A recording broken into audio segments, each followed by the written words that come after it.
Today I have a guest that I am very happy to have on the show. This person has definitely helped me grow my channel and help get my message out of bringing personal development to the FGC, inside and outside of the virtual arena. That guest is, of course, the editor-in-chief of Shoryuken.com, SRK for short. And in case you guys don't know what this website is, this is like the main hub, and the people that own this are the same people that run EVO every year, the biggest fighting game tournament known to man, at least the one that I know. Let me know if there's something bigger than EVO. I wanted to learn more about the influence on the FGC, on how the media influences the FGC, people like Shoryuken, and how this dialogue can really create an impact on the community as a whole. And so I wanted to sit down with him. I was really grateful for him actually putting my content on his channel. I really appreciated that. And so I had to talk to him and see from his perspective about the FGC, where he thinks the FGC is going, and just a little bit more on how people can get into game journalism if that's a pursuit that they want to go toward. So we get into some really interesting topics, especially one that involves the support and love of the community. I love hearing about the good things that happen in the FGC, and I want to spread those words, and I want the community to continue to grow. So all that said, I want to thank Xavier again for having joined my show, and also for sharing my content with the FGC. I can't thank him enough, and I want to thank you, the viewers, for watching FGC Philosophy. I hope you guys enjoy this conversation.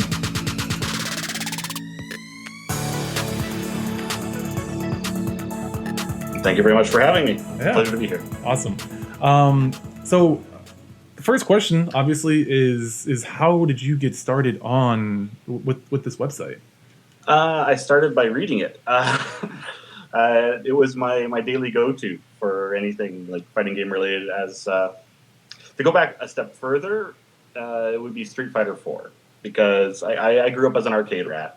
I played the older games in the arcade, but arcades died in North America, especially in Canada, where I'm located. I'm in a city, but Canada City is a step down from higher population center city. So arcades died here real fast. And I wasn't aware there was any kind of competitive gaming scene at all until Street Fighter 4.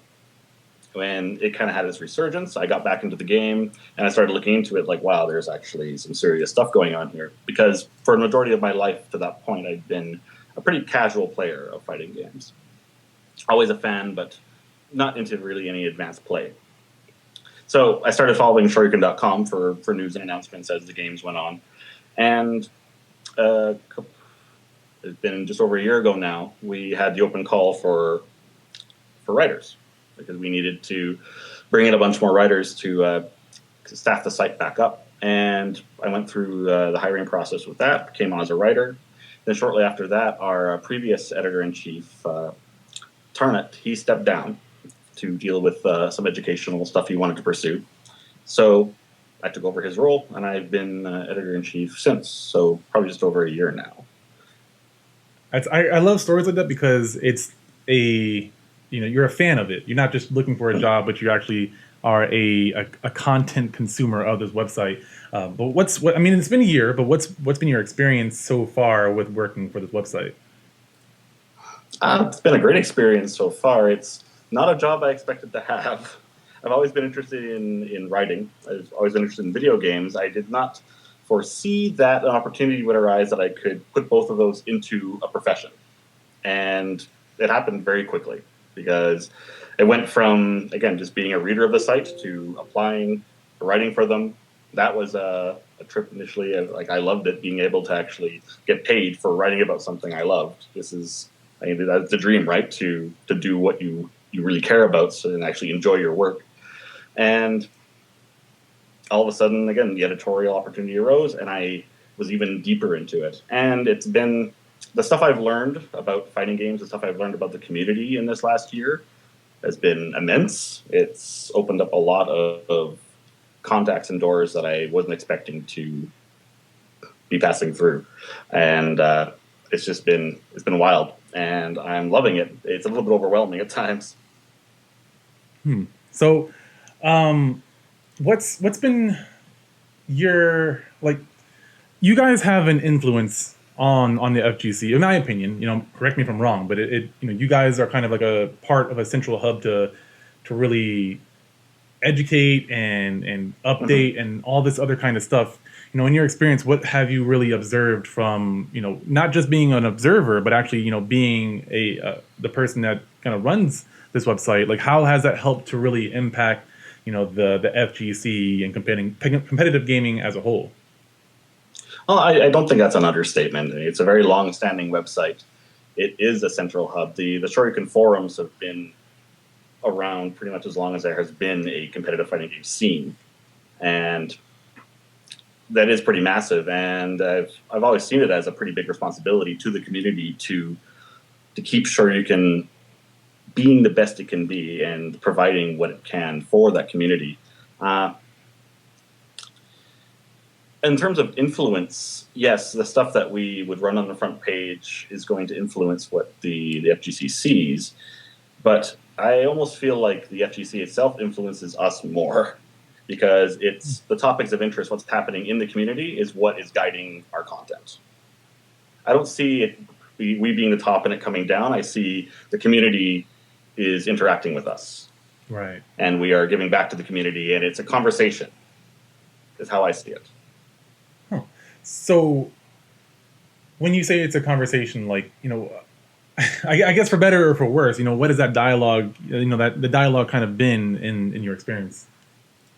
Well, of course, I mean, there's the news reporting. We've got like Capcom releases this costume, and like this game trailer comes out. There's the news aggregation that we report, and there's that information side, and there's also the editorial side where our staff is communicating about topics that are of importance, and that is coming from the community because we're part of the community. So a good example would be our features editor wrote a piece a while back about the controversy in Melee about setting a generalized rule set that they wanted to limit that the only controller that is acceptable is a GameCube controller for Super Smash Bros. Melee. And that filtered back into, well, this is causing pro players to develop hand problems over time. This game is not meant to be played in this way, this intensity for this amount of time on that type of controller. It just is functionally not effective. And they felt that was disrespecting to the players. So that came from the community, that backlash. And it becomes a conversation in the sense that our editor takes that and then presents his opinion on it, which then goes back out into the community and fosters more discussion. Mm-hmm.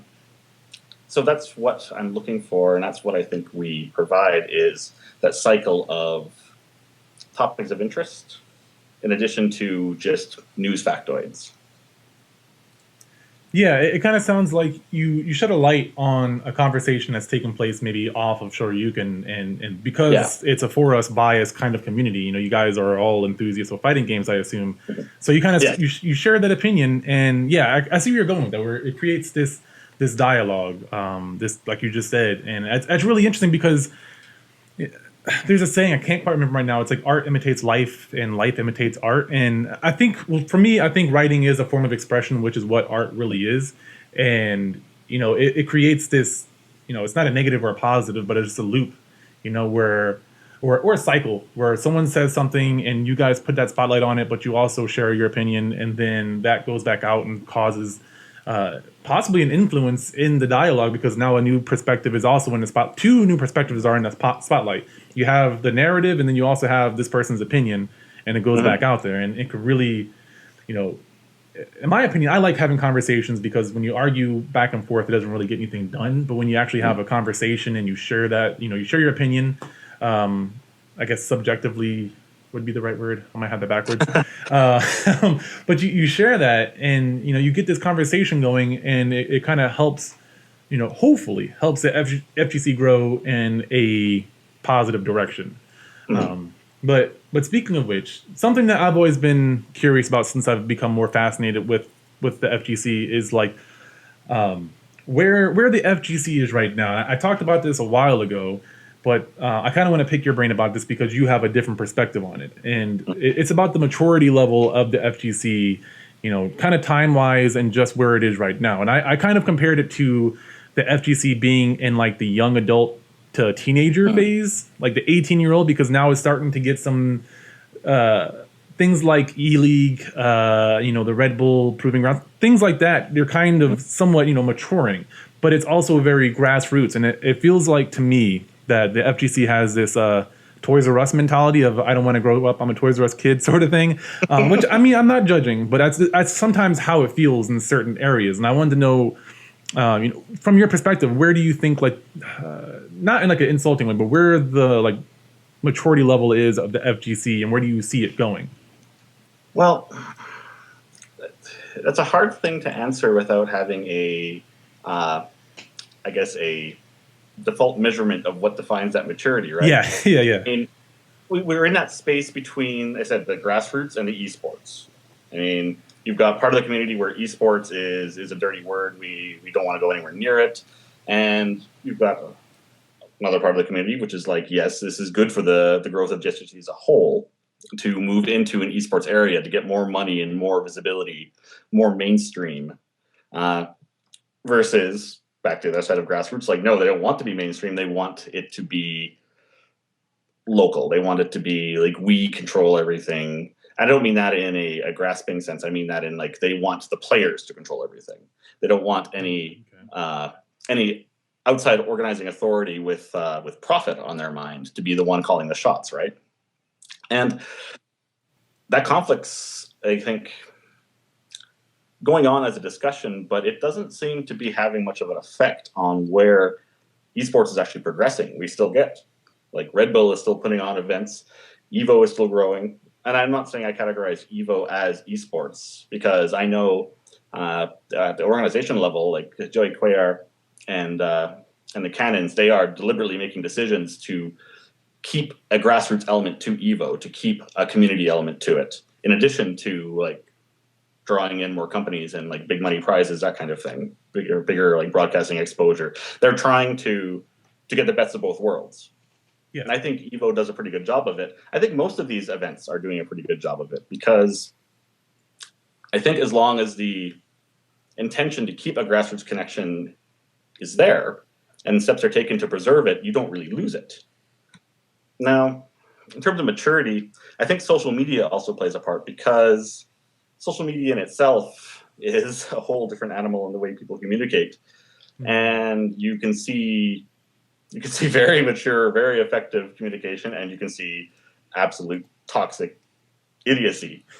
And which one you see more of is hard to gauge. I have never taken any specific statistics to compare that, but it does seem to be that the trolling and the negativity is what sticks out in your mind. So when people think Twitter, I wish I could remember whose quote this was, but I loved it, was the worst thing about Street Fighter V is Twitter. Wow. And I adore that quote, because it summed up everything that the majority of the complaining about the game is happening on social media. And in that little Twitter not even soundbite, in that little Twitter word bite, you can express something very quickly and succinctly, but you can also express something far too bluntly for a topic that requires some subtlety. Now, what sort of problem Street Fighter V has is a long and detailed discussion, but when the majority of the stuff happening on Twitter is complaining about a game, that definitely colors the perception. And that does feel very schoolyard. That does feel very like random complaining, not a lot of deep discussion, deep thought going into it. But if that reflects an overall lack of maturity in the FGC, I would not go there. I would not say that, because that's not my place to judge. And at the same time, you do get a lot of intelligent recourse, either criticizing or debating these topics in the same media. So it's very tricky. In terms of size, the FGC has grown immensely, but maturity is a very tricky and very subjective measurement. Yeah. It's a really interesting. I like to ask it because I want to see where people's their mind goes to, and it is kind of a hard question to answer, and it also can be very insulting no matter which way you go. So it's Yeah. probably not a bad idea. I can probably find a way to rephrase that question, but to kind of go a little bit more with where my thinking is, not so much like you made a good example with the Twitter, and I kind of want to hit on that before I get back to what you were saying before about like the grassroots and the esports, Hmm. where I do like that quote, but I feel like there could be some good parts added to it because I've seen some really great conversations and I've been a part of a few good conversations where people are able to disagree and not and be constructive. Hmm. It's really easy, and I've seen this on I guess R Kappa is a good example, but you see a lot of people who just want to be negative and not really contribute anything. And I've Hmm. mentioned this before, but James Chen had a really good rant on his Unchenzord series very recently, where he talked about Great this very theory. topic. And he talked about how the people who are saying that I hope Capcom fails are not helping the situation. As kind of like wishing death on somebody that you don't like. I understand why you don't like that person, why you might not want them in your life or whatever, but wishing death on somebody that hasn't caused you any physical harm, maybe $60 you're out, but it doesn't help the FGC. It doesn't help your friends when you say I hope a brand that has kind of helped lift up the FGC to where it is now. Not single handedly, but they've definitely contributed a large part of Hmm. of what the FGC is now. While simultaneously a lot of people are fighting where it is now and trying to keep it to the grassroots level, which I can respect. Hmm. But to kind of bring it back to where I was going originally is that one, I think people's ability to communicate is a huge challenge, and it's even harder online because you have anonymity, and that makes it really easy to say Hmm. what's on your mind before you have a chance to think about what the other person, like, they're saying what they feel, but they're not really contributing anything. They're not really trying to come to a solution. They're just really complaining about the problem. And that if you worked at a team, if you ever worked in person development or had a goal, that complaining about something never gets you better. If you're trying to get better at Street Fighter or any other fighting game, complaining doesn't really help you. Um, and kind of on that same note that I was trying to get at is that um, I want to pick your brains. I'm trying to find a way to turn it into a question, but the whole esports concern that we have right now, where you made a good point, where Tom Cannon has done a really good job of keeping it, for us biased. The whole entire, it's made by the FGC for the FGC rather than, I think Red Bull Proving Grounds is a really great thing, but it is an outside source who is, funding the situation, funding the event. Hmm. But my thought is this, is that a lot of people really focus on just the game, and I not everyone, because you have people like Alex Valle, Tom Cannon, but a lot of the players and people are not developing the skills to help build up the FGC in the sense of like entrepreneurship and I don't see it, at least, and I'd like to know your viewpoint on this. But what I'm kind of trying to say is that I feel like, to me, we can go the esports route where we're continuing to make more money and we're funding it, but also keep that grassroots feel to where it's still local, it's still all over the place, and there's not big corporations running everything and then being aired on TV rather than Twitch and making it accessible. All these fears that people are having. I feel that people developing these skills could help to keep it very for us bias. I think grassroots kind of hinders the mindset. But anywho, I want to know where your thought is on what I just said. Well, communication is a skill. It's learned, and not everyone is good at it. They might not even mean what they are communicating or what we perceive them communicating the way they are communicating it, because like some people are really good at vocal communication but are not that great at written communication. Some people are the opposite. They're eloquent in writing, but they aren't that great at expressing their thoughts verbally. So there's a huge amount of subjectivity to what we're seeing. And in terms of people involved in the FGC having the skills to build it further, that is like being in the FGC does not automatically equip you with those skills. Right. These skills have to come from somewhere, and they're going to come from your own personal experience. And yes, playing Street Fighter is not going to give you good communication skills. It's what do you do outside of playing Street Fighter? What kind of person are you? What's your day job? Because very often your day job is going to be what gives you those extra skills. What sort of education did you have? Just basically your own experience and your own education is going to make a huge difference. And these are things that can be learned. Like even if you didn't go to college for like a business communication course, you can learn that to the point where you'll be able to be more constructive. Or you can find help from people who are already helping in that way, and they can help you get there yourself. So you're right. Like playing a game is not enough. Not when it comes to the community side of things. Like the greatest players are not necessarily going to be the best community builders. And they are great community builders who aren't really that into playing the game. They like the community, they like the camaraderie, they like the experience that it builds, but they themselves are not that fixated on playing the game at a high level because they like the social aspect of it more, and that's their contribution, and it's immensely helpful to those players who do want to play the game, right? So yeah, definitely. Like, I mean, I hate to use him as an example, but I look up to this person, so I like using him as an example. But James Chen, again, he's not the best player, but he's like one of the funnest people to listen to when it comes to like commentary or education, because he's a great communicator, and he's an emotional communicator. So he's great at communicating his emotions and also great at communicating what's going on screen and trying to simplify it to a point to where the layman can understand it. And it's people like that to where they're not the greatest, but they contribute immensely to the FGC. And he also helps to create other people who realize, hey, I can do this. And now you have, the Sajams and the Tasty Steve and all these other commentators who may or may not have been inspired by this person. But like, I say this a lot, and I'm going to keep on saying it, but the FGC is a ecosystem, and a lot of people, just like they don't have communication skills, they don't, they don't understand, business, and there's a lot of moving parts when it comes to running a tournament, an FGC, and there's a lot of spaces that are not filled yet. I'm creating my own little space with coaching. There's already some coaches like sports psychologists, but there's no life coach there just yet. So there's unseen jobs within the FGC, but people have to have the passion to like, not just, it's great to win, but I spoke to someone the other day and I asked them, they're a great player, they're growing still. I asked them, what do you want to do long term?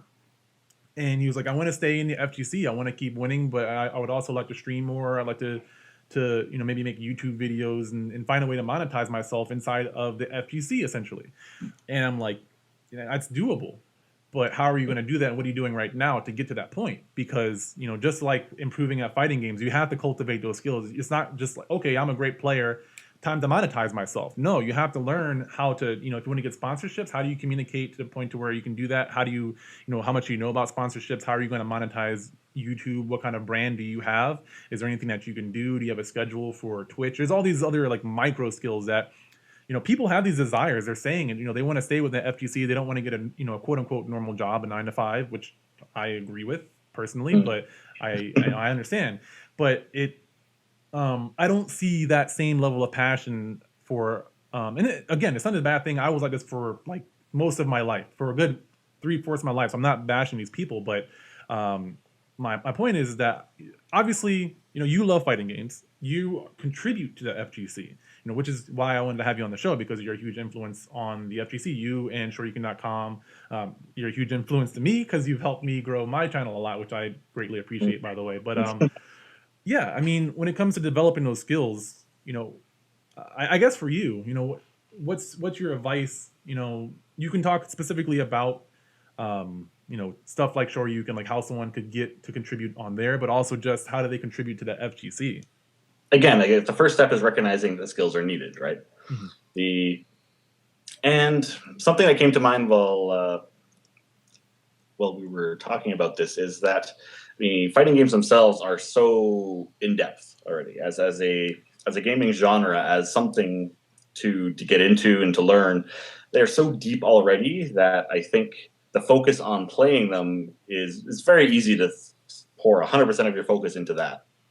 So if somebody wants to do something in the fighting game community, it's very easy to just, like, you could spend your entire day, every day, like, learning how to play a game.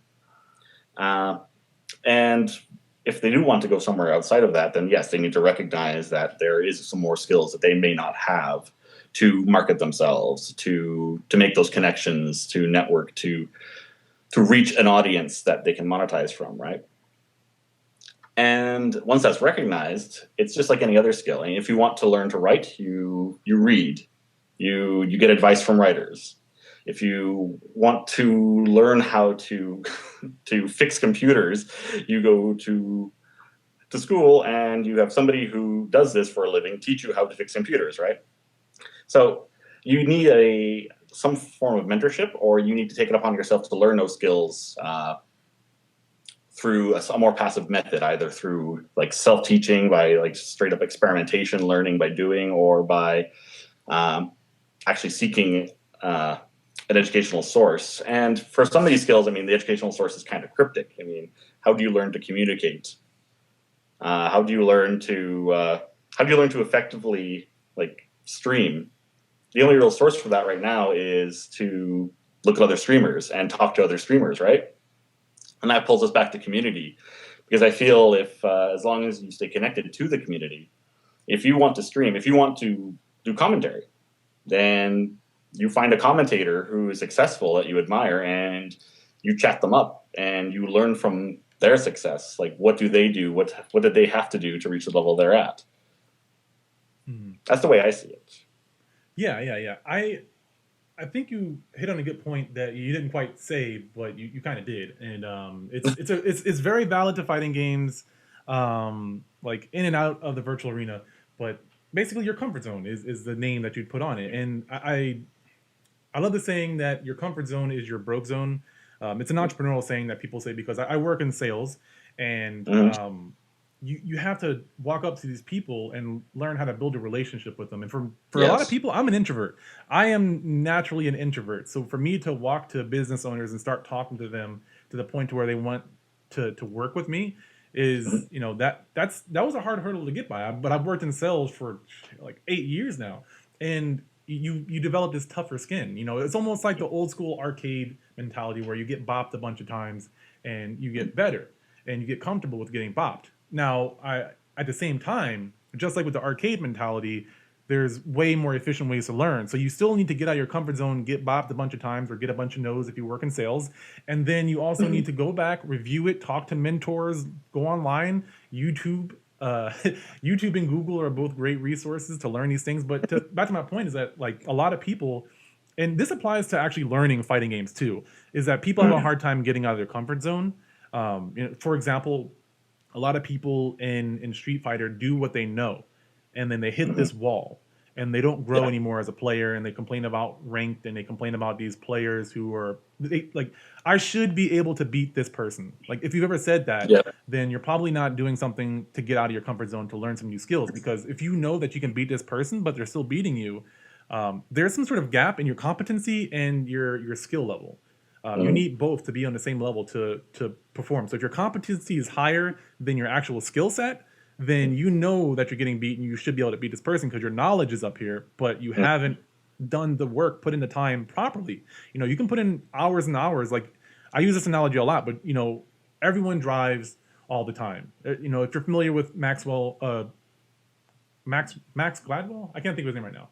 I know the name. Malcolm Gladwell. There he Outliers, is. The 10,000 hour Evan rule. Gladwell. I was like combining his name, but Malcolm Gladwell. He wrote a book called Outliers, and he talks about becoming an expert at anything takes about 10,000 hours. That's about 8 hours a day for 7 years without taking a break, and you become a master of that craft. Of course, we're fast forwarding it for fighting games. It's very condensed, and people learn, but for driving, I'm 30 years old now. Why don't I drive like a race car driver? Why am I not an expert race car driver? I've been driving since I was like 17 now.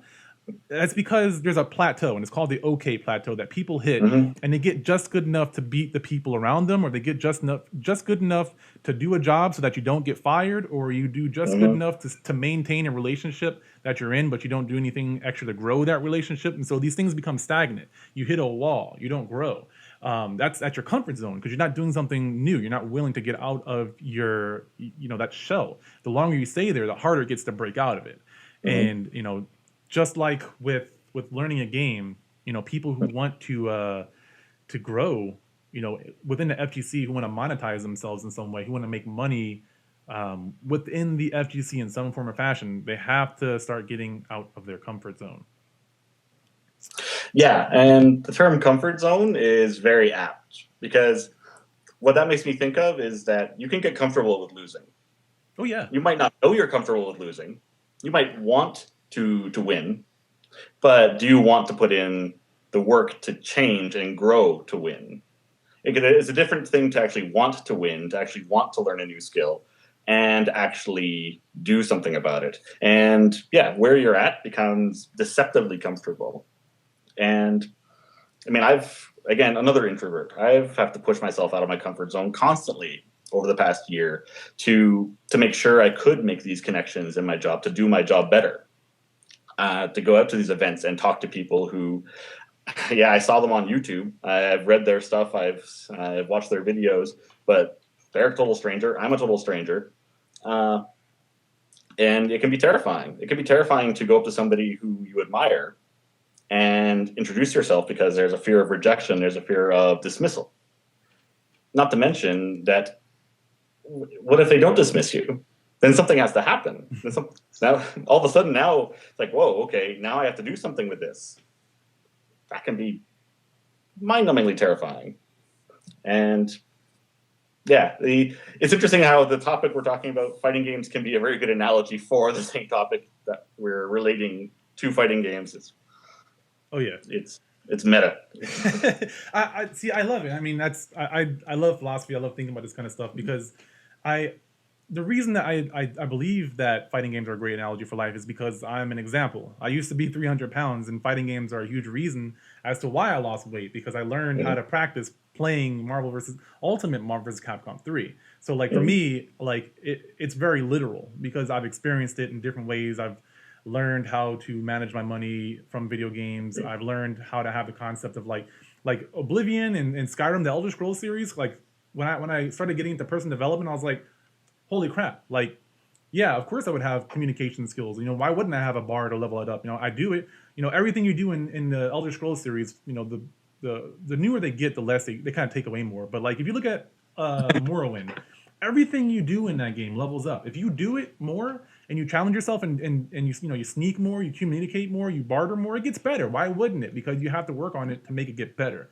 And you have to challenge yourself and talk to higher level people or do higher level challenges to get to that point. And just like what you said with failures, there's a great quote that I had to look up because I couldn't remember it, but it's Thomas Edison. I reference it usually, but I never know what the actual quote is. But I haven't failed. I've just found 10,000 ways that won't work. When he's trying to invent the light bulb, he failed 10,000 times before he actually made the light bulb. And I think that's the same approach with when you're learning a new game, you find ways. Okay, you lost to this person, you lost them again. Something's not working. You have to adjust it. And just like with learning new skills, if you fail, and you make a YouTube video, it doesn't get any views.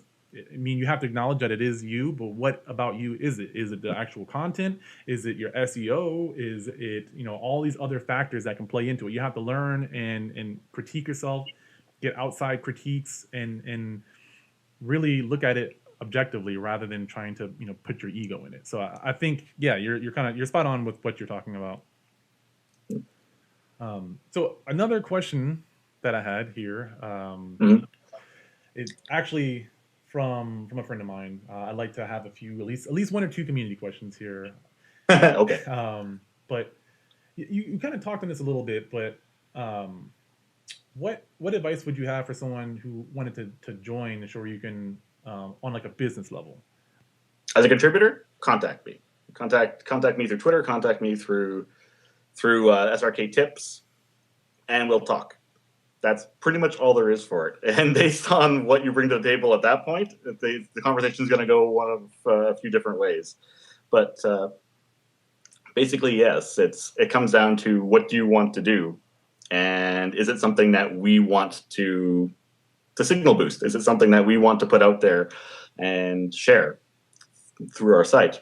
I mean, that there's been at least one instance of an outside contributor coming in that way since I've been on staff as editor-in-chief, where they approached us. And what they had was something we wanted.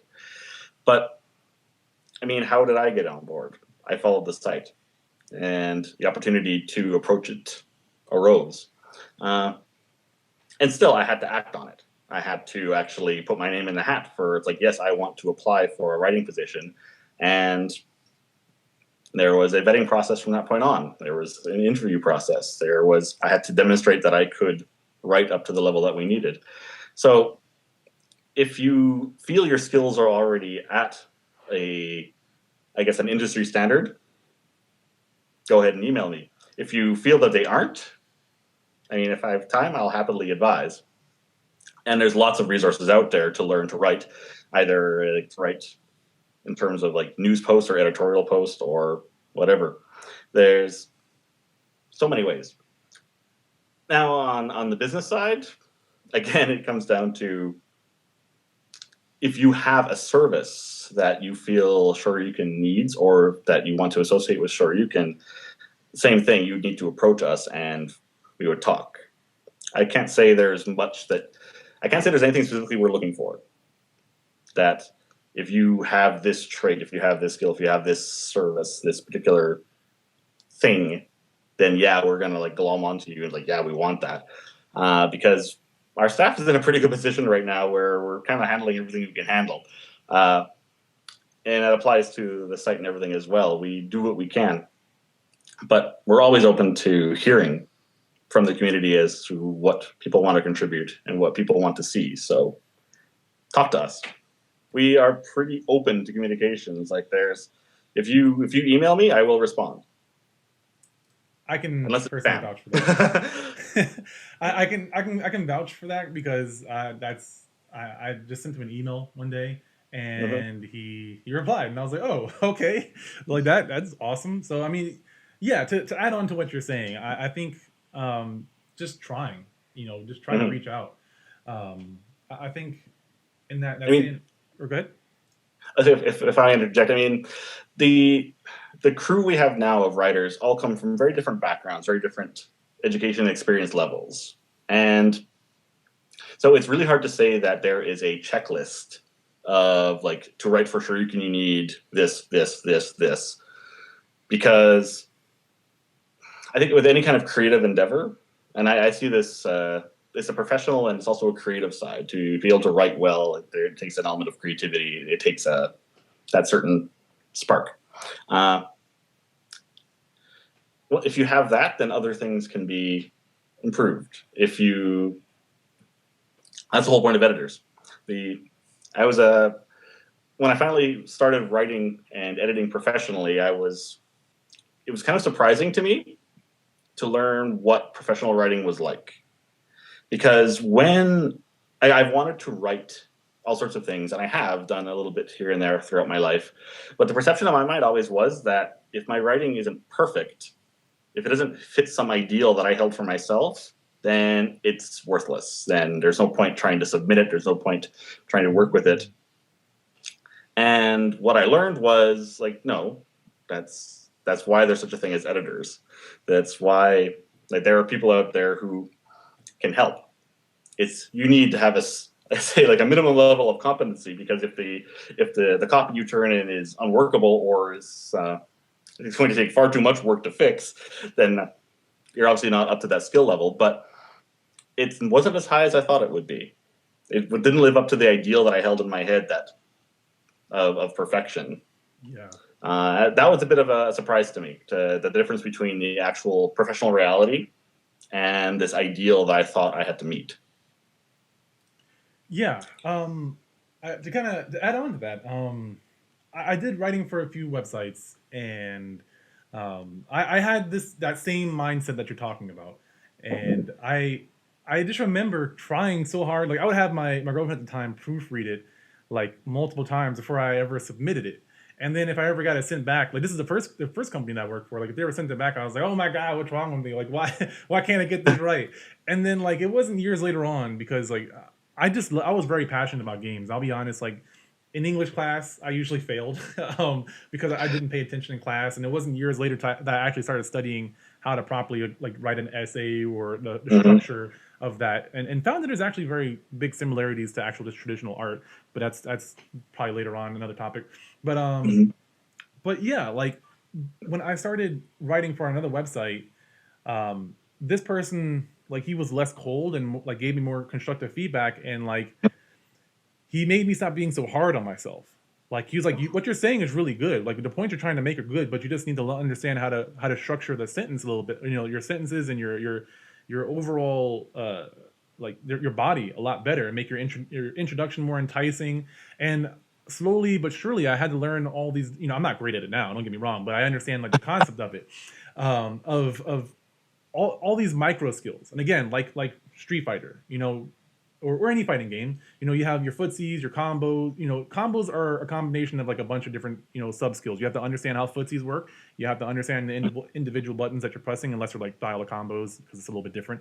But you know, just like that, you have your structure, your body, the supporting sentences, the topics, all these other like micro parts that make up what writing is, and you have to understand each individual, you know, not I want to say skill, but like philosophy behind it, like why it works that way, how writing your introduction like later than rather than like writing your intro first is better, so that you can better introduce the person to what they're expected to read.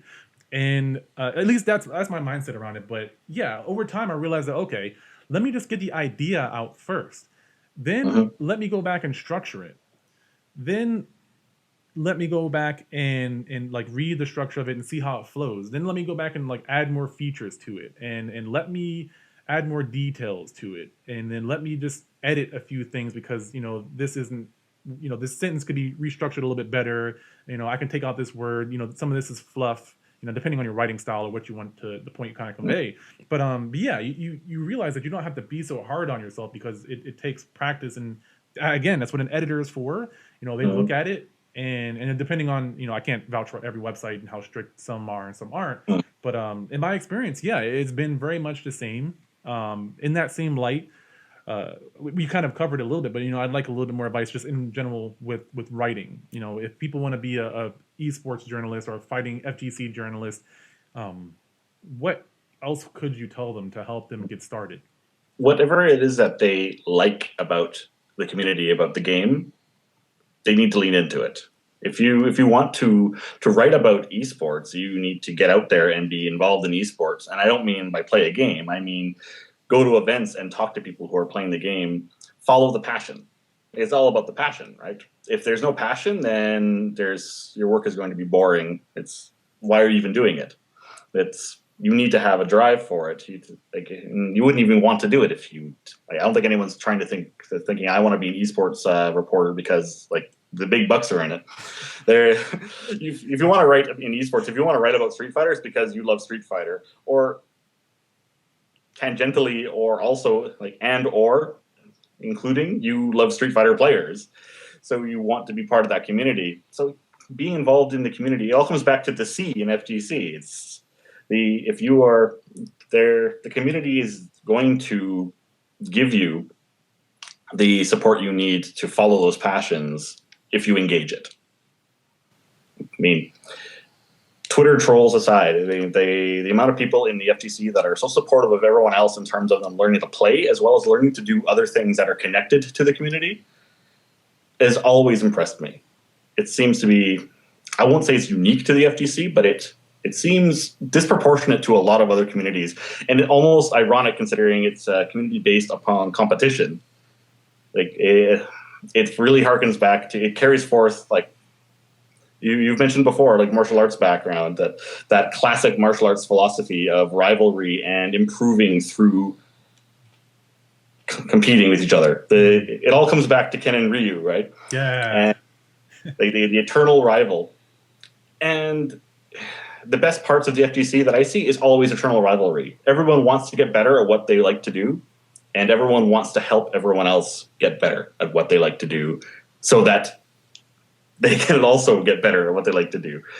And not just the game, but also it's, again, if you want to write and you talk to writers, in the FGC about writing about the FGC, I think the majority of us are going to be very amenable to talking to you about it one-on-one. But it is very hard to make a general statement outside of that of what you need to work on personally.